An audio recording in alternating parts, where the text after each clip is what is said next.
Hey everybody, welcome to another live stream on Digital Brand Alchemy. My name is Richard Pickett, and it is my pleasure and honor to spend a little bit of time with you guys this afternoon. I see a couple of you have already dropped in. What's up? Thank you for showing up. If you're in the Facebook group, there is a way. It looks like the camera's out of focus to me. If you're in the Facebook, there's a way that you can have your name sent along when you make comments. Like, for example, like this, you can tell that that's me. I can display them on the screen. In the text of the live at the very bottom, there's a link to StreamYard. You click that, and you just enable the app to see who you are. Is the camera out of focus? Yeah, okay. I think it's back in focus now. That was kind of weird. So if you want to have your name shown, that'd be really cool. If not, just like type in your name and let me know who you are. Let me know where you're from, and let's get started. All right. So I guess I can just go ahead and start with the slides. Oh, that's really cute. I didn't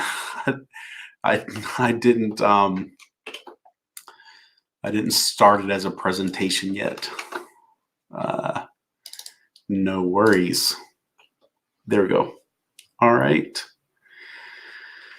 So today I want to talk about why super smart personal brands fail. A little bit about the psychology of smart failure, like why do smart people actually fail, and what you can do about it. This is a repeat of yesterday. Of course, this is still live. This is actually not a recording playing. It's me doing it all over again. So we had a lot of fun yesterday, and I'm looking forward to doing it again today. So in today's live stream, we will cover why it's easy to fail, even if you're smart, or if you are smart. There are only two things that you need in your business. We'll talk about what they are, and I'll give you two questions that you can use for yourself to know if you're really ready to not have failure, instead to know that you're set up really to have success. So before I get started, I did want to give a really quick update. You guys may remember Keith Brzee back in December. We did a campaign together. We did like a head-to-head challenge. And in that challenge, I sent out for him, I did marketing. We had an outreach of over 2,500. And out of that 2,500 outreach for him, we had 177 inquiries, and it all happened within 3 weeks. So imagine for your business, if we were able to reach out to 2,500 ideal customers, or people that could potentially be ideal customers, really good prospects, warm, and in his case, it was warm, his warm list. If we could reach out to 2,500 and have 177 of them answer in the positive and start to come into your sales funnel, and do that within 3 weeks, that's about 60 people a week, or a little bit less than 10 a day, which is pretty cool results. So imagine if we were to do that in your company, like what would your personal brand, what would your business look like?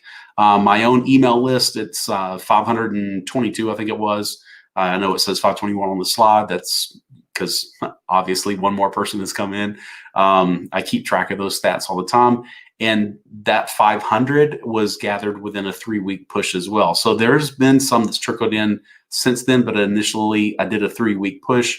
I think the first couple hundred happened within the first week, and then it really started to take off. So again, just ask yourself the question, what would it look like if you had an email list of 520 people? Now, as far as email lists go, that's not phenomenal, but how would your business be affected if at any moment you could just sit down and send out an email to 520 people and tell them about your service, or give them value, which would give them, which would incentivize them to then contact you and find out more and see what you could do for them? Would that be a positive thing in your business? And then in this Facebook group, you guys have watched it. We now have 165. I think some more have come in since then. We probably get 3, 5, maybe 10 a day. I think there was a period where we had like over 100, within 1 week. But it's hard to make that type of number sustain. But again, this is a 4-week period. And again, it's the marketing that I do, the same thing that I did with Keith, the same thing that I've done with the email list and the Facebook group. So you guys are watching the results of my marketing as my outreach continues to work. So I just want to give that quick update before we go on with the rest of the live. So where this started was Monday night, I guess technically Tuesday morning, I just couldn't sleep. It was like 3 a.m. I was tossing and turning. I took out my phone and I started taking some notes, and I was kind of, I was in turmoil internally and kind of upset, not at a person, but upset about how things could be the way that they were. And I had 4 calls that day. A couple of them were already clients.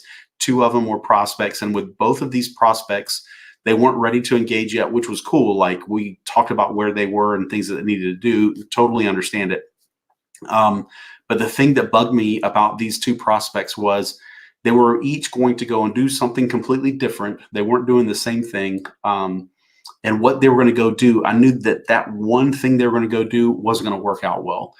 And more so the first one rather than the second one. And the second one, I just kept thinking I need to prep them as good as I can before we get off the phone.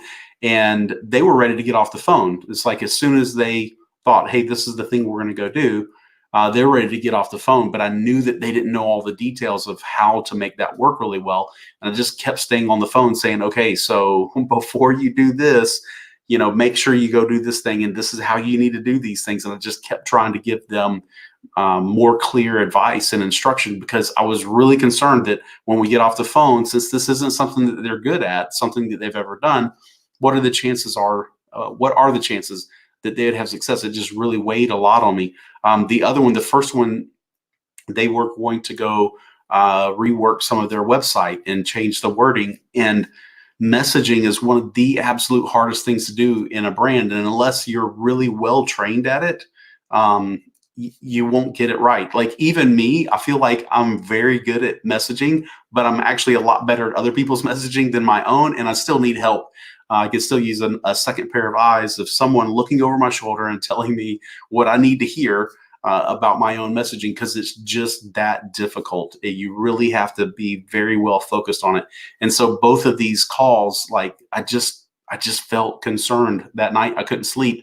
And it didn't bug me so much about that they were not going to have success on that thing. What was really bugged me is, how did I already know that? How did I know that what they were going to go try and do was going to be difficult? And so I made that video. I think it was Tuesday afternoon, Tuesday evening. I did a quick live when I scheduled doing these, and asking you guys, like, what times would you want to go and do these lives? And when I made that video, I had someone contact me back and said, why do you think that they're going to fail? And they were coming from the perspective, like, fail as a business. And so I did want to make this clear, what failure was I talking about? I'm not talking about them failing as, with their products or services or with their business in general, just the one marketing thing, which are 2 separate things, but because they were each going to do something different. But the marketing thing that they were each going to go try and do, I was concerned that was not going to work out well.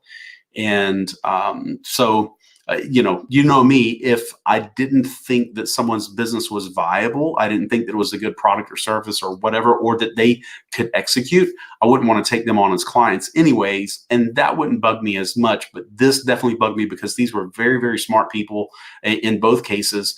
And I was just concerned that it wasn't going to work out well for them. So again, it wasn't that I knew that they would fail, but it was like, what really was keeping me up was like, how did I know that? What was the sense that I had that they weren't going to have success at those small little marketing things they were going to go do?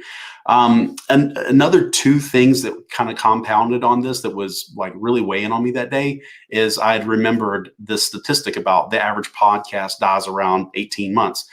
And, which is actually good news. If you run a podcast, just keep it open for more than 18 months. Everybody that you start with, they'll be dead, and you'll be able to continue on. In podcasts, actually, that make it really big, they have to go through this period of time where they slowly gather their followers and get the engagement that they're looking for, and they have to have a longevity to go past usually 18 months. Interesting note, I think it was on Tim Ferriss's podcast. Maybe it wasn't, but it just seems like it was, that there was a woman being interviewed who had done this research and was talking about, the average podcast dying at 18 months. And she was running her own podcast. So I went and I looked at her podcast, and sure enough, her own podcast had died like at the 18-month mark. And you could see, like, in the beginning, it was a lot of activity, and then the posts just started getting further and further apart until, in the beginning, it's like 2 posts a week, 2 episodes a week or whatever. And then it slowly goes to like 1 a month. And then it would go, another couple months before one goes. And then finally, you just don't see any more posts after that. And that's how podcasts actually die. So that was one thing that was weighing heavy on my mind. And the other one was, I'd seen this post by Quentin alums. You guys from LinkedIn will know him as Just Q. And excuse me, I'm in one of his which group is that? It's the book. It started out as Before 2020. David, if you're on, I know that you were one of the ones that said that you were be able to make this time slot. David's in the same group. So I got to meet a number of really cool people in there, but also, I've followed Q and the Misfits, the Urban Misfits, for quite some time, and I've watched his growth and development. And I saw him make this post, and this post like really bugs me, mainly because I don't believe it's true. And I hate it that this is what people think. So he said he recorded 500 plus videos before anyone ever took notice of him. And then he says that's how it works. Now, it's true, the things that he said after this, but that statement of it takes 500 plus videos to get before you get noticed, and that's just how it works, that's totally not true. You can definitely get noticed and make it big, make income, even with a lot less than 500 videos. Case in point, I don't have 500 videos, and I've already been noticed. So you can too. So I don't accept that as a limiting belief, but it really bugs me that this is something that people really think. So putting all these things together, having these two marketers, or they know that they're not marketers, but these two people with businesses go and try to do something that I felt really badly about, knowing like podcasts and all these different things that are in that same genre as podcasts, like they die after a year and a half. And then seeing this news from, Quentin, where he's saying that you're not going to get noticed for the first 500. This was all weighing heavy on me. I would like to address this point with his video real quick, but before I do, I'm just going to check and see if we have any more comments. No comments yet. So just checking in with you guys. Excuse me. And I'll probably could take the opportunity to refresh my water.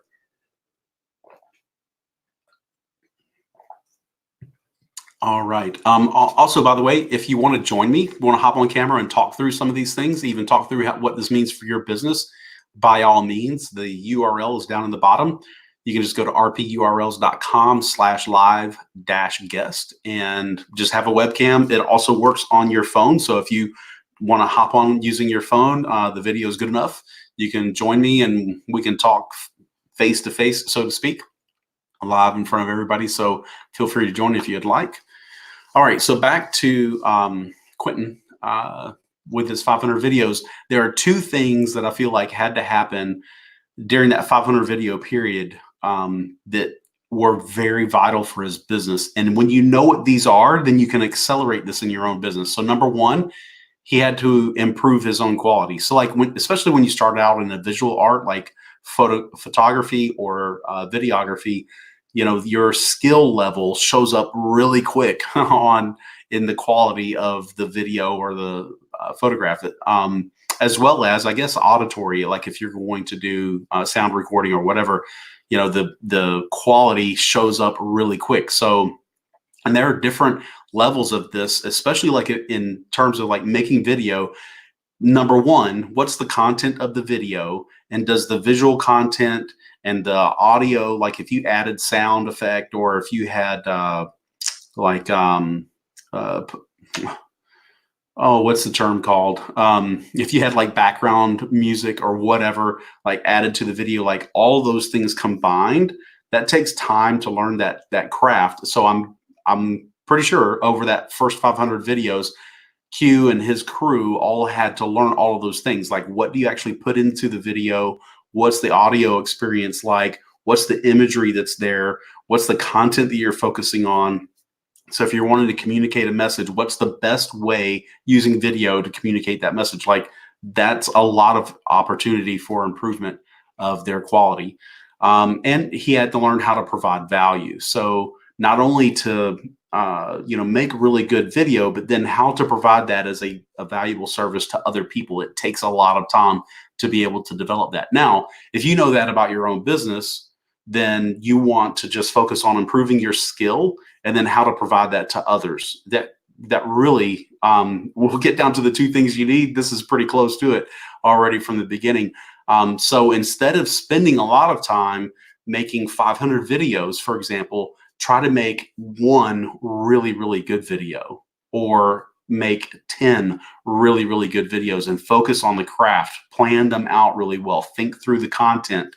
Think how you want, what the messages you want conveyed, and then how do you make a video that will actually convey that message very well. So don't just go around with your camera and like film random videos, and then it will take 500 before your craft and your skill improve. And the third thing, after you've improved your quality and you have something where you can provide value, the next thing is finding customers. That's really all there is in business. It's not a lot more. I see a lot of people do a lot of content marketing and social media marketing, and they're posting stuff all the time. I've got stuff that goes on the regular too, but that's for brand awareness. It's not for trying to gain a direct customer, because I don't really think, at least with any of the quote content, for example, that I put out, I'm not expecting anyone to contact me back after reading one of my quotes and saying, wow, Richard, I'd really like to hire you. That was an amazing quote. It doesn't work that way. And so all the little videos that we put out for content where we're talking through different things, or, sharing thoughts or whatever, it's very, very rare that anyone will ever call you up and say, hey, I just happened to watch your 2-minute random content video, and I really think that you can help me with my business. Like, it just usually doesn't happen that way. There's actually a different mechanism that you need to use for going out and finding customers. All right, so it was 3 a.m. I couldn't sleep. I had all these things on my mind. I was really bugged, and I just started writing. And so, yes, when I take notes on my phone, when you pull the pen out, let me see if I can show you. When you write, it will write it in white and on black. So I thought I would show you guys a little bit of my 3 a.m. madness, and that's just one long note, by the way. And I think I had like 3 or 4 of these. The other ones are not quite as long as this, but yeah, now you get the idea. So like, I'm just sitting there randomly writing down everything that's coming to my mind, knowing that if I can just get it out, hopefully I can go to sleep. Later, I can reread my notes and figure out if I'm really mad or insane. And if not, what's the sense that I could pull out of this? Thus, these slides. So that's how we got here. All right. Again, if you want to comment, let me. I still don't see any comments. I hope you guys can actually hear me. I see that you're still watching, so that's really cool that we got some that are watching from the beginning. But I'm not seeing, no one. Well, I guess at least no one has said we can't hear you as a comment. So that lets me know you probably can't hear me just as well. All right. I do want to go ahead and disqualify and qualify people really quickly about who this is not for, because this video's content, the type of content that I make, is not going to be for everybody. So definitely this is not for people that don't like taking responsibility. I really think that it's my responsibility for my own marketing and for my own business. And the people that I work with, I want to work with people that are exactly the same mindset. So people that don't want to take responsibility for what they're doing, like, I don't think you'll have much success. This probably won't be for you, because I will be pointing out where we have our faults. And even if you're really smart, and sometimes highly intelligent people can be easily offended. I know. So, we also can't have guilt issues. Like, I can't have a problem with someone pointing out a way that I can improve. So I like taking responsibility for my own results. By the way, if we don't take responsibility for our results, then how would we ever think we can influence a change? Our life is out of our control. I believe our life is the opposite of that. I believe our life is very much within our control. So therefore, we should take the responsibility for the results that we get. Usually I don't have guilt issues when people point out things that I can improve on. And definitely this won't work if you want to do what everybody else does. So in this one, I do want to take a minute and talk about this one, because I see this a lot, especially on LinkedIn. Almost all of the big LinkedIn influencers that are publishing their content, and they're getting a lot of engagement, all that kind of stuff, they don't have customers. Now, they won't tell you that. It takes time to figure it out in one of two ways. Either, number one, listen to their content for a while. People that are getting results talk about getting results. They talk about the results that they get for their clients. People that don't have clients can't talk about the results they get because they don't get any. That's one. Another one is, if you win their trust and become friends with them over a long period of time, eventually they'll get around to telling you that they don't have any clients, and they never have. And as a matter of fact, then they usually will tell me all the other people that they know that don't have clients. And it doesn't matter. Like, you would think that if someone traveled for LinkedIn and went to some big LinkedIn event that LinkedIn paid for and invited them to, they won LinkedIn awards for content creation, or whatever, and they have tens of thousands of followers and their posts get crazy engagement, you'd think for sure they're making money. I can tell you, because I know them, they're not. So if you want to do what everyone else does, that's what they're all doing, and you'll get all the same results that everyone else gets.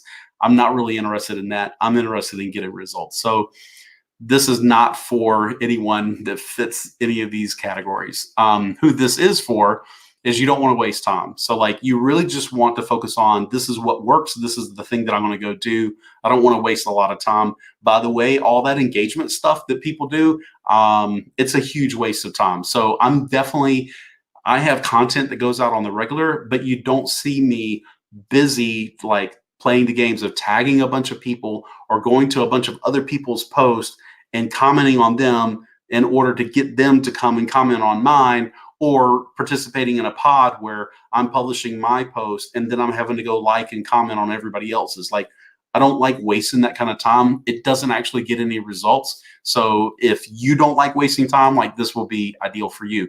Also, self-improvement minded. Self-improvement minded also means self-aware. So we're aware of our own faults that hinder us, the things that get us down, our own traps and gotchas that we end up being subject to.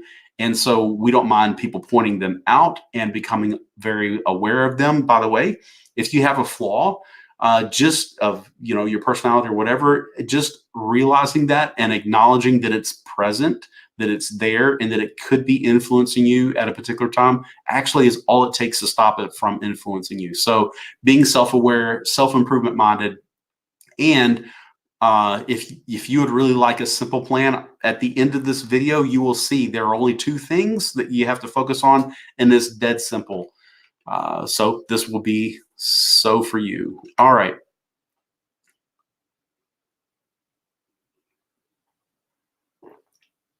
All right, Michael. Hey, Michael. I cannot read your sign. It's a little small. I will come track you down after the live is over. And yeah, I'm glad you got to the live too. And it's really cool. I'm guessing you're not in the Facebook group, because usually the people that are in the Facebook group, instead of it saying your name like Michael, it would just say Facebook user, until you go and accept the StreamYard app or whatever, so that it would know who you are. So I'm guessing you're watching off of my profile or elsewhere. But yeah, it's really cool. I'm glad that you got the live too. Again, if you want to join me, like you have a camera and you want to hop on, URL is in the bottom, rpurls.com/live-guest. Even if it's with your cell phone, the camera should be good enough. All right, so let's talk about MacArthur Wheeler. So this guy is ridiculous. He's in Pittsburgh. He goes into a bank with no hoodie, no mask, nothing, hiding his identity, his face. Goes in there, holds the people up at gunpoint, leaves with all the cash. Couple of hours later, goes to a second bank, does the same thing again. Again, nothing to conceal his identity or cover his head or his face up. So just, his plain face, walks in with a gun, holds the people at gunpoint, takes thousands of dollars, and then goes home. Excuse me.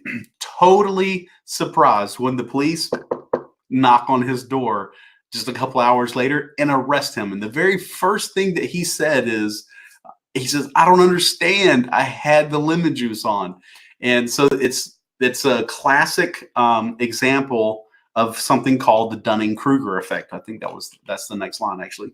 So you guys know that if you take a sheet of paper and a little brush and get like lemon juice, you can write on the paper in lemon juice and you can't see it. It's invisible. And then later you take that sheet of paper and you hold it over, a little candle or whatever, and it'll heat up, which makes the enzymes in the lemon juice break down and turn brown. So it kind of like cooks the lemon juice, and then you can read what was written on the sheet of paper. So that's why lemon juice is called invisible ink. Well, this guy, MacArthur Wheeler, knew this. He had just learned it. And so he thought for sure if he took lemon and rubbed it, cut it open and rubbed the lemon juice all over his face, that his face would be invisible and no one could see him. And so that's exactly what he did. He even tested it out where this was pre-selfie day. So he wasn't very skilled, evidently, at, taking a selfie. But he did take a picture of himself. And when he took the picture, I guess he didn't know how to take a good picture of himself. He couldn't see his head or his face or whatever. So he thought for sure this thing really works. So he did at least he did a little due diligence and he tested it out before he went running into a bank. So these guys, these two professors, Dunning and Kruger, they began to look into what it is about people that when they learn something new, but they hardly know anything, they're novices, they just begin to learn something. Why is it that they have such a high level of confidence? And MacArthur Wheeler was like the center of their study. That why did he have such a high level of confidence that for sure this lemon juice would make his face be invisible? And so they made this graph where they show that when people first start out not knowing anything, that's going to be in the bottom left corner.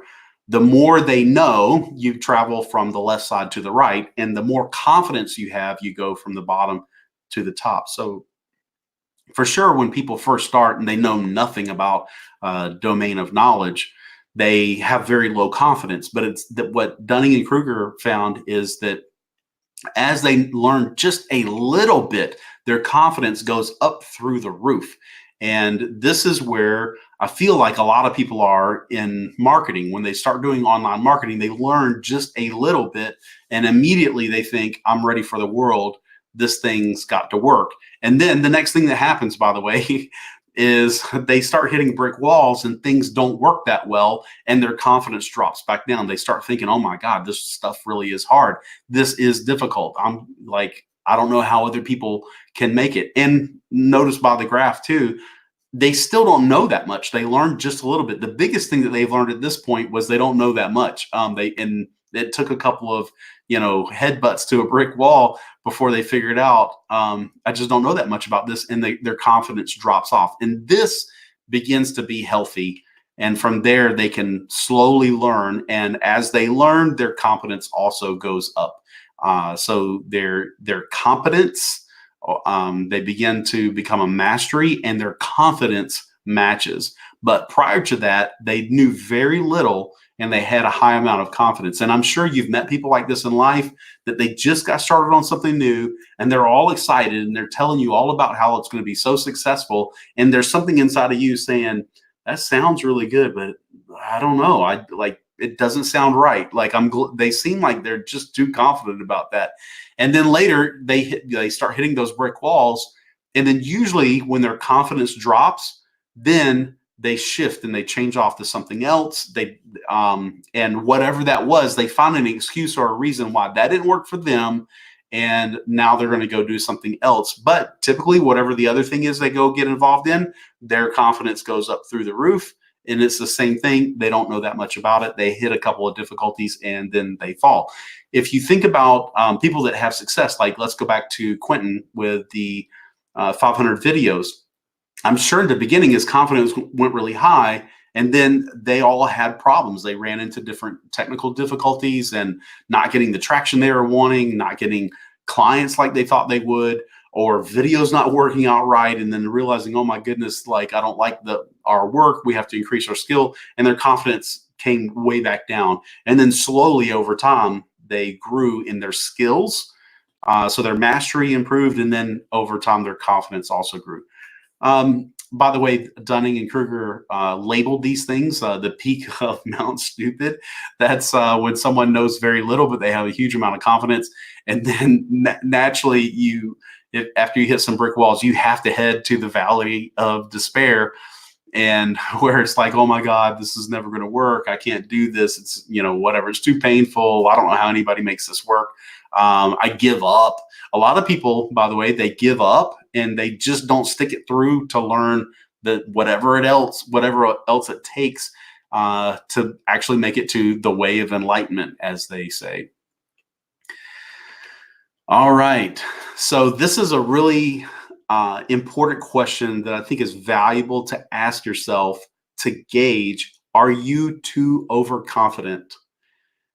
Are you really, do you have the right level of knowledge and confidence, or are you overconfident? Because if we're overconfident, we're going to have to hit brick walls and come down to the valley of despair. And I can tell you, like, that's a miserable place to be. So I like asking this question: have you had sufficient failure and then success? And the reason why is because if you've had failure, then you've gone to the valley of despair. And then if you have success after that, then that's when you're coming up out of the valley of despair.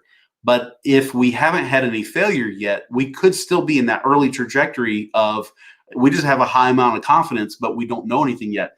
If you've ever seen someone in marketing, I've seen a number of people do this. They don't know anything. As a matter of fact, one of them that sticks to my mind, he had written, I think, a couple of things on Quora. I think it was it Quora? Or maybe Medium, one of those. He had written a couple of things. They got picked up, like they got noticed by MSNBC or like one of their little sub websites, and they carried that article or whatever it was that he had, or the question he had answered, whatever it was, they carried that on their page for like a day or two, and that gave whatever he had written, his article or whatever, like 2 million hits within the span of just a few days. And he was ecstatic, and he was like, wow, now I know I can make content and I can affect 2 million people at any time that I want. Like, his confidence was through the roof, and then he could never duplicate it. And so, imagine getting 2 million hits and thinking, man, I've got this thing figured out. Now I'm going to go write my second article. You go write that article and it's like crickets, like nobody shows up. How valley of despair that is. Like immediately you feel horrible. And I know that I watched him go through this. He got super overconfident and then realized it was a lot harder than that and hit the valley of despair. And now he's on that real slow climb of trying to figure out what really works. So this Dunning-Kruger effect also stops the one-hit wonders. You can have a one-hit wonder and you just happen to roll the magic combination and whatever it was that you did worked, but can you do that twice in a row? Can you consistently get that type of result?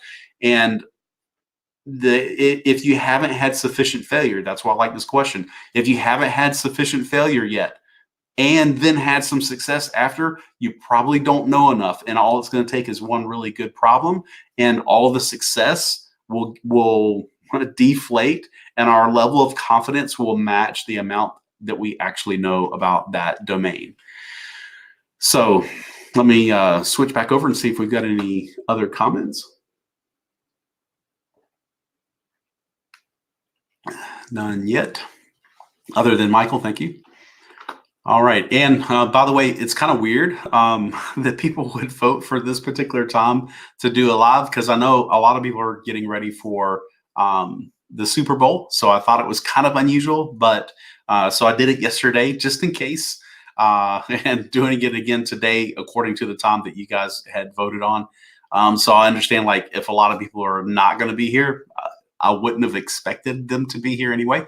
Nevertheless, let's go ahead and continue. So I got to thinking at that 3 a.m. time, laying in bed, about what it would take to start a cookie business. And in the beginning, it seems like it would be really simple. Anybody can start a cookie business, especially if you've got a gift for making a really tasty cookie and everybody loves it. Like, everybody loves your cookie. It's really popular. People are always asking for them. If they're going to have a party, they want to have your cookie. So you may get encouraged, hey, I'll start a cookie business. And this is totally Dunning and Kruger effect will begin to happen, because on the surface, it looks like it's going to be really simple, but let's look at each one of the things that it's going to take to have a successful cookie business. So first thing we got to do is we got to figure out pricing. So the price of our cookies, if they're too expensive, no one will buy them, even if they're really good. So we have to keep our prices down or reasonable. The difficulty with that is that we're not getting bulk supplies, so our costs are really high. So the amount for the supplies, our time, the electricity to make them, all that kind of stuff, distribution, all these things have to go into pricing.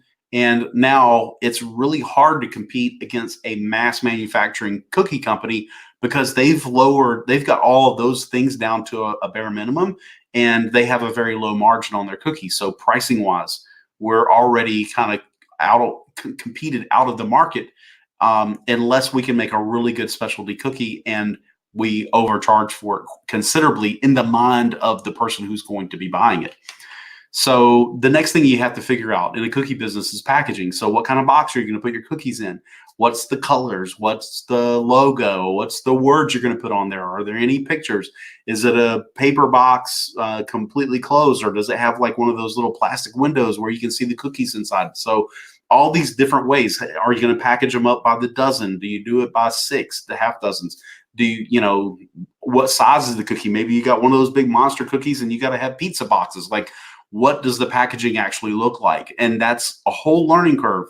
Again, so first we had to figure out all of the pricing and do a lot of competitive research and analysis on the ingredients, how much the ingredients would make and all that stuff, so that we could figure out what our pricing was. Now we have to go through that whole learning curve again with packaging. Then we got to figure out distribution. Even if you're only going to make a couple thousand cookies a week or a day, how are you going to distribute them? Are you going to take them to Kroger? Can you get Kroger to buy your cookies from you and you put them on display there? If you can land someone like a Kroger or whatever, really cool. That will be really helpful. You'll have almost instant distribution. Now the next problem you'll have is, can you mass produce them? But the chances of getting a Kroger to take on your cookies is actually kind of hard. So where will you sell them and how will you get them there? Are you going to have a van, a delivery guy? Like, all these things have to be solved around distribution. Then you've got suppliers, because now we really do have enough volume that we can start mass ordering our supplies and get a lower rate, which is really good. But now we got to go figure out which supplier can we buy from, and you have to start comparing prices. And are they willing to do like 1 month deliveries, or maybe your volume's not that much, so will they do a delivery every other month or whatever? So that's a whole nother set of problems that have to be solved. Then if we're going to be making these in mass, we got to find a commercial kitchen, because they're not going to let us make them in our kitchen, our personal kitchen, all the time. So we got to go find a commercial kitchen. And then, is it one that I'm going to rent 24/7? Is it one that I'm just time sharing and I have to like sign up on a calendar and I hope that each week I'm able to sign and get the 4 hours or 10 hours or 8 hours or whatever it is in order to be able to make the cookies that I need for that whole week? Or can I get it like for enough hours every single day if my demand is up that high? Like that's a lot you have to think through and go find where the commercial kitchens are and figure out how you're going to get your time in there. Then after that, you got to deal with health codes. So, naturally the commercial kitchen gets inspected, even if it's one that you own. So now you've got an inspector coming over. He's going to be making sure that you're following all these sanitary practices and all that kind of stuff. So a whole nother field or domain that you have to learn about. Then label laws. So if you're going to have cookies, then they have to, states require now that you have to put the ingredients on there, how many calories they are, all that kind of information has to be on there. Every state's going to be slightly different. So now you got to figure out wherever you're distributing your cookies, like what types of labels you have to have on your cookies. And then you're going to deal with bookkeeping, taxes, permits, and then finally get around to employees and having to learn about the psychology of dealing with other people who are not as interested in your business's success as you are, and how to manage them. And then naturally with employees comes standardization, where everybody knows how to make cookies exactly the same way, so that the cookies are always exactly the same when they're done, because that's what your customers want. They want consistency, so you have to have a consistent process. So even though in the beginning we may say a cookie business is not that hard to form, like I know how to make really good cookies, I can do this. This takes a couple of years to go figure out. Like in the meantime, you're trying to actually run a business. You're actually making cookies and trying to distribute them. You're trying to make your packaging. You're trying to do the label laws. You're trying to find it's not like you can just say, we're only going to do these things one at a time. You can't do that. You're trying to do all of them at once, which also means every one of these things that we don't know that much about is just one more area for there to be problems in our business, and make a cookie business, which seems simple in the beginning, actually very, very difficult. This is exactly what happens when you try to go marketing online. It's all the same things. You have to learn about brand, your market position, your messaging. Messaging, I think, actually is the most important one. They're probably actually listed in the right order. The brand is the most difficult one, the most important to figure out. And then your market position. And then messaging, though, is the one that it takes a long time. We can figure out your brand and positioning within a few hours and have that really solid. But your messaging takes time. And every time you go to write another email or redesign your website or make a flyer or anything, all those principles of messaging come back into play. And you have to remember them all every single time, because messaging is just that important. It's very ubiquitous in your business. Website, what social accounts to have, product development. So even if you have a service, you're just a coach, it doesn't matter. How do you develop your skill as a coach? If you're an author or a speaker, those technically are products. So how do you develop your products? How do you get your next book idea? How do you get your speaking ideas? How do you then put them together, put your speech together in a slide deck or whatever to have maximum impact on the crowd? So there's a lot to learn in product development. Customer engagement. So this is pre-customer. So I guess kind of even the sales aspect, as well as after they become a customer, try to go get a testimonial. As a matter of fact, I just saw this in one of the LinkedIn groups that I'm in naturally on Facebook, where someone said, hey, how do you guys go and get customer testimonials? It's a really good question. No one answered him, by the way. So because it's hard, most people just don't do it. So having really good customer engagement, sales funnel. So with sales funnel, I don't necessarily mean ClickFunnels. They had the big ClickFunnel whatever event here in Nashville just in the past couple of days with Russell Brunson and all those guys. Really cool. I'm not talking about ClickFunnels, even though that is technically a sales funnel. When I'm saying sales funnel, I mean taking people from at the top who don't know who you are, don't know the first thing about your business, and educating them as they come down through your funnel until they become a customer. Or along the way, they realize, well, whatever Richard's doing, his marketing or whatever, that's just not what I need in my business. And they exit your funnel. You have to have a process of communicating your value and leading people along to making a purchase or a sale so that you can sell to them. Or you don't have a business. I mean, if you're not making sales, you don't have a business. So even if it's not a click funnel, you still have a sales funnel of sorts. People come in, and how do they learn about you until they make a decision? Ads. You could be doing ads. It's a lot to learn about ads. You can lose your shirt on Facebook if you try to get into ads. You'll look at the controls that you have and the way that you can narrow down on your audience, and you can go after really, really tight segments with your ads. But you will think, oh, for sure, I'm gonna have success with this.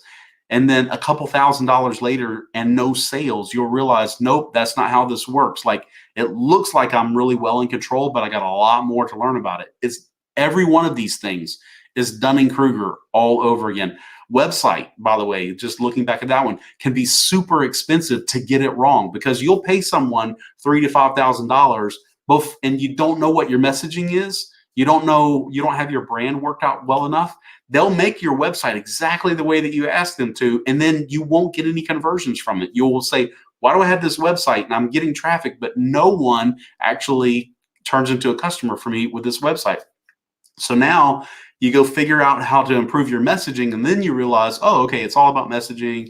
Now I need to change up the content on the website. Now I need another couple $1,000s to pay the website developer to go back and change the website again. Or if you're doing it yourself, like through any one of these web design places like Square or whatever, really cool. It's great that you can do it. But it's a learning curve for you to figure it out and constantly have to change your messaging until you get your messaging working out right.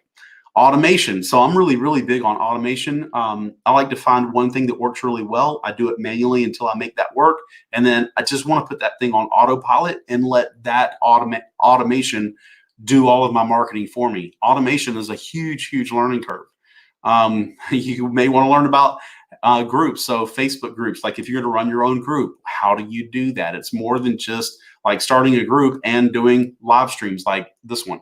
Managing an email list, again, all about content. How do you get people to come into the list? How do you nurture them? What type of email should you send? How regular? I have some people on the list say you don't email enough. I have other people on my list, they say you email too much. Like no one's ever happy on an email, or I'd say no one's ever happy. People will be happy on an email list, but you got to learn how to deal with.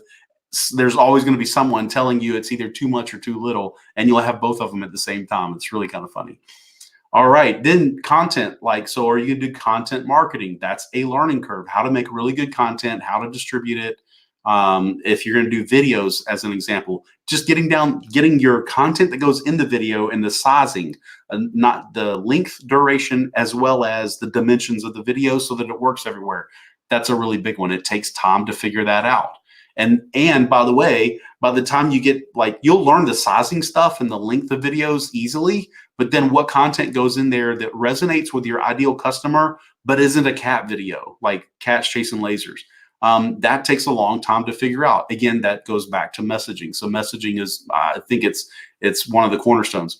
Ad competition. If you think, hey, I'll just do Facebook ads, and you take the time to learn all the controls, really cool. The problem you'll run into is someone out there will have, they'll be paying $5 per click for a $7 PDF that they're selling, because people that buy the $7 PDF will upgrade and purchase some $500 training or $1,000 training. And this guy knows his numbers well enough that he knows he can pay $5 per click on the front end of the Facebook ad, because he's going to make all of his money on the back end, where we don't know that, or we don't have enough of that back end product, and we're trying to sell a $49 ebook or video series, and we're competing head to head with this guy. We can't afford to pay $5 per click. Ours has to be less. Well, guess what? When you tell Facebook that you're not going to pay $5 a click, and this guy's paying $5 a click all day, he's going to get all of his ads shown, and he's going to take that. He's going to get all the traffic, and you'll never get any out of your ad, because it's just not profitable for Facebook. So, and if you run into ad competition, that's a whole new game you have to go figure out. It's just not as simple as thinking you're going to run an ad. opt-ins and squeeze pages. So how do you get people into your email list? If you're going to do webinars, if you're going to do live streams. So like there's all these different things. If you're going to do content marketing, are you going to do video versus text? And like people respond to them differently. Every one of these are Dunning-Kruger curves. So it seems like in the beginning, like, oh, this is going to be super easy. You hit those brick walls and then it's like, oh my God, this is so painful. I can't figure it out. And then if you stick through it, like very slowly over a period of time, you will begin to go back up. You will start to climb again. And it takes a lot. This is why smart people fail in online marketing, because we are smart enough to figure all of this stuff out. And it's true. But imagine how many years it takes to figure all of these things out. This is why people will struggle for a year and a half, 2 years, 3 years at trying to get their marketing to work, trying to make their online business work, and then finally burn out and fail because they get caught up in every one of these little things thinking that this will be the thing. Also SEO, you can get into SEO. Every one of these things looks like a silver bullet. That's one of the biggest deceptions that there is, because just like, okay, so SEO was the last thing. I could pick any one of these. SEO, it's easy for me to pitch it and say, look, you can just make content on your website. You just make pillar content. There's a strategy on how to link it on your website. There's a strategy on taking that content and making smaller components of it and spreading it around on your website, getting it linked together.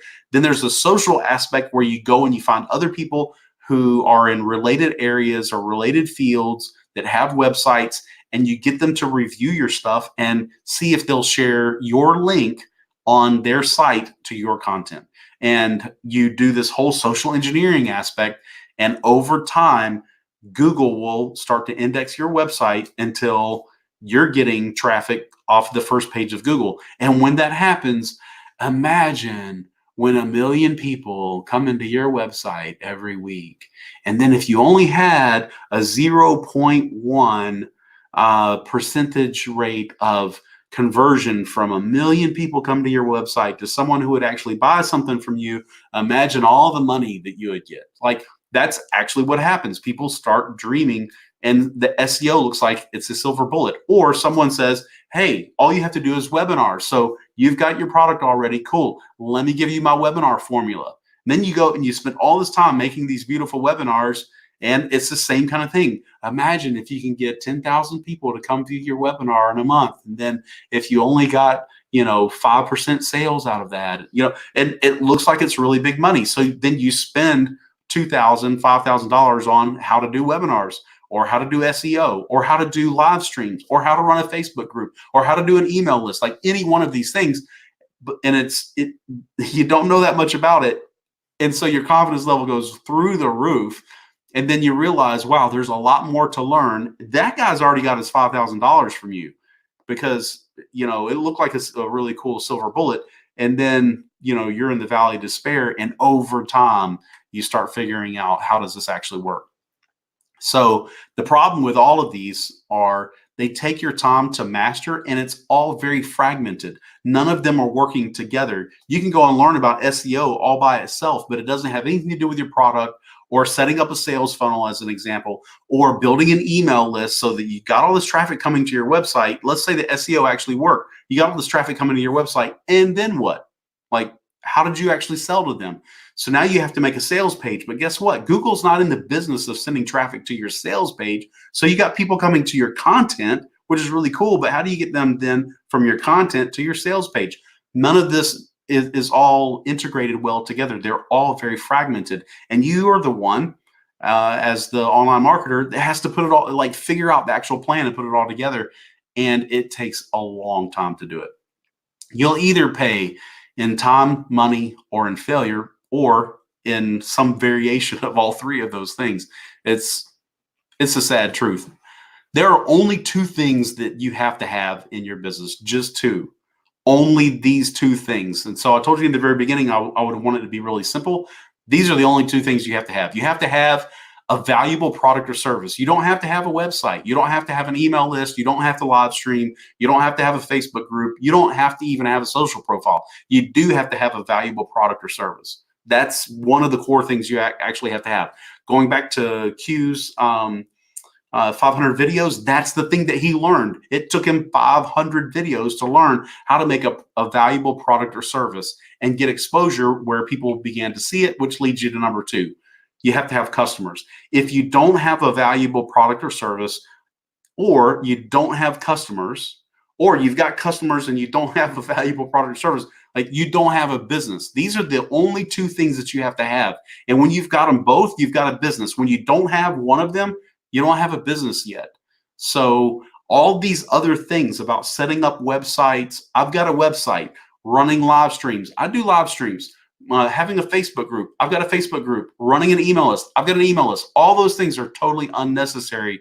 I do use them. So like, I'm not trying to say don't do them, but you have to separate all those things from being busy work or things that are occupying your time and it's a learning curve to go figure out versus just having a valuable product or service and getting customers.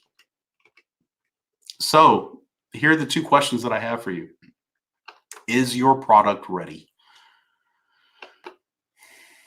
If your product and your service is ready, if you've got the quality, it works really well. You know that what you have is real valuable to other people. By the way, value is determined in the eyes of the consumer, not the business owner.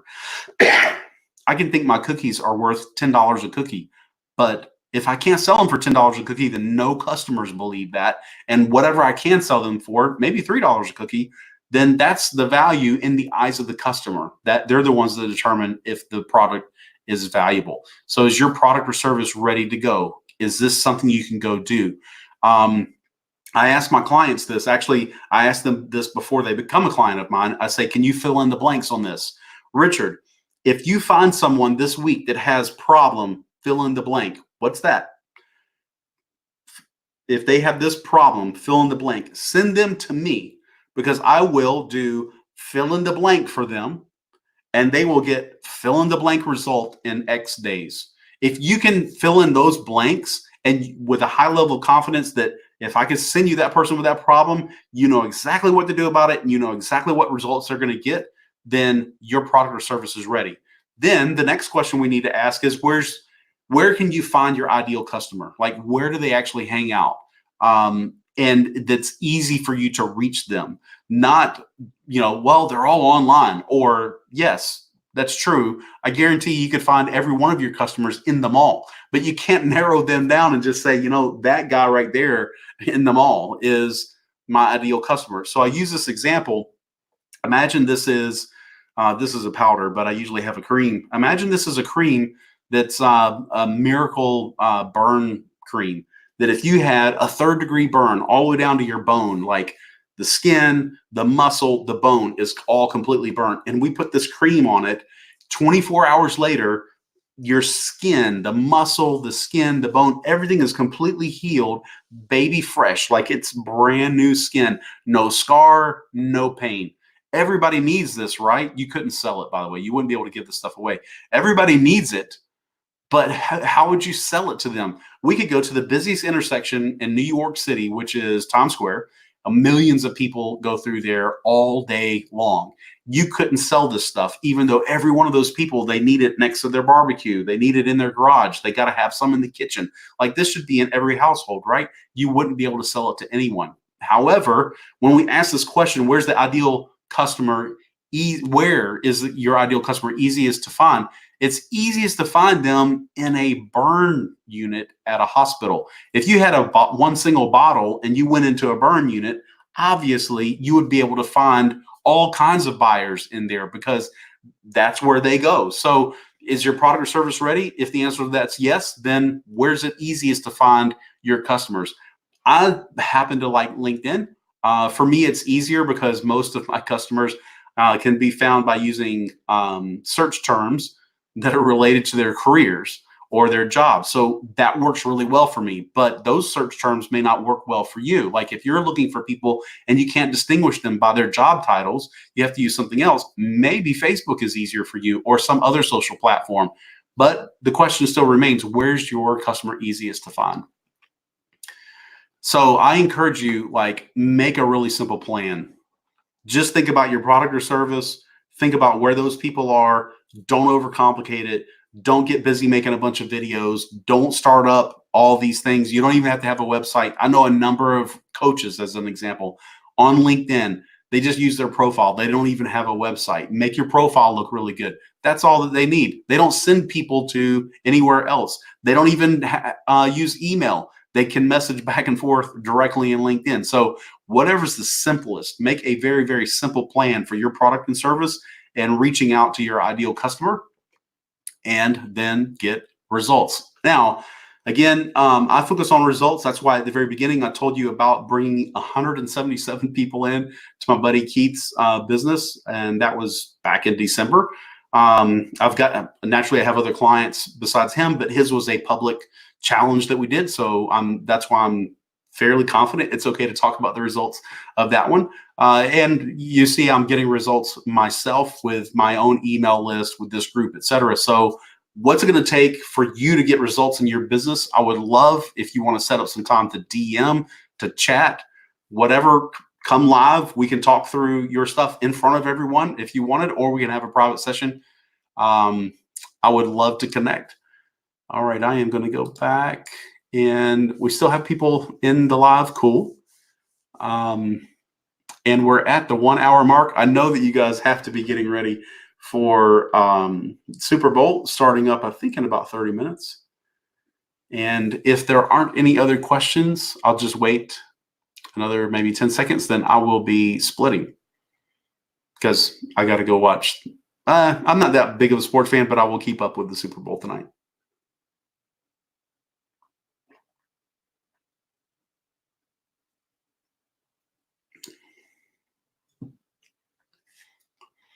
All righty, friends. Thank you guys so much for coming and participating, even though there wasn't a whole lot of participation this time.